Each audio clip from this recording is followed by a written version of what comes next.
Hello, I'm Jill Norman and I'm going to cook a spinach and potato tian from At Elizabeth David's Table.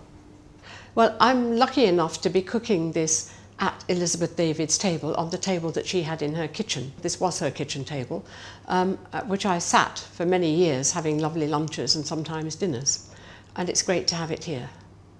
The first step to making the tian is to boil the potatoes in their skins and let them cool. And now I'm peeling them.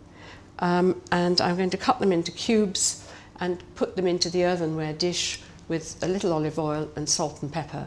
And this will go into the oven, a low oven, for a while the rest of the vegetables are prepared. Because it's important when you make a tian to have the vegetables warm or hot when they're mixed with the eggs. And the tian takes its name from the dish that it's cooked in, which is always an earthenware dish, a traditional dish like this, a round one, that can go in the oven or be used on top of the gas. I'm going to put in a bit of olive oil and then scoop in the potatoes and some salt and pepper, and that's going into the oven to warm through. The spinach is being cooked now with just the water that clings to the leaves after washing, and I don't put a lid on it so that the water will boil off.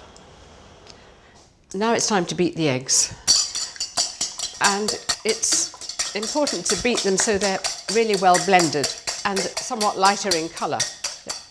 And then the cheese goes into the eggs, and stir all that in. I've cooked the spinach just for 3-4 minutes until it's just gone down and is quite soft in the bottom of the pan. It's important to get the spinach as dry as you possibly can, and the only way to do that is to squeeze it by hand, but just make sure it's cool enough before you try. So here's the dried spinach, which will need a bit of chopping so that it will mix more easily with the potatoes and the eggs. And I'm going to put into it some anchovy and garlic, which is optional, but gives it a good traditional taste of the south of France. And of course, if you use anchovy, remember that it's salty, so you probably don't need too much salt. And I'm going to put a handful of those, or a couple of handfuls, into the spinach.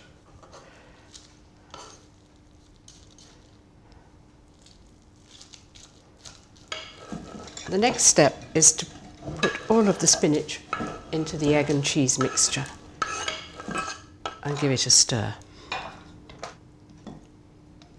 Now I'm going to get the potatoes out of the oven. And while I'm here, I'm going to turn up the temperature of the oven to about 190 so that it will be ready for the tian to go back inside. So I'm just stirring the potatoes a bit. In fact, they're very loose in the dish, and now I'm going to tip them into the egg mixture. And they're nice and hot, which is just what we want. Now this is mixed, and I'm going to tip it all back into the earthenware dish and put it in the oven. It's important not to let it hang about once you've mixed everything together, but get it into the oven straight away so that you don't end up with a layer of eggs on top of a layer of vegetables. And I'm standing it on a tray in case it decides to boil over, but it shouldn't. It needs 25 or 30 minutes in the oven. I always look at it about halfway through the cooking time, just in case it needs turning front to back, so that it cooks evenly. So it rises beautifully when it comes out of the oven, but of course it sinks quite quickly. But in any case, a tian is best eaten warm, not hot, or cold, but I don't mean chilled from the fridge. And it's usually eaten on its own or with some bread and perhaps a green salad. And it's brilliant for taking on a picnic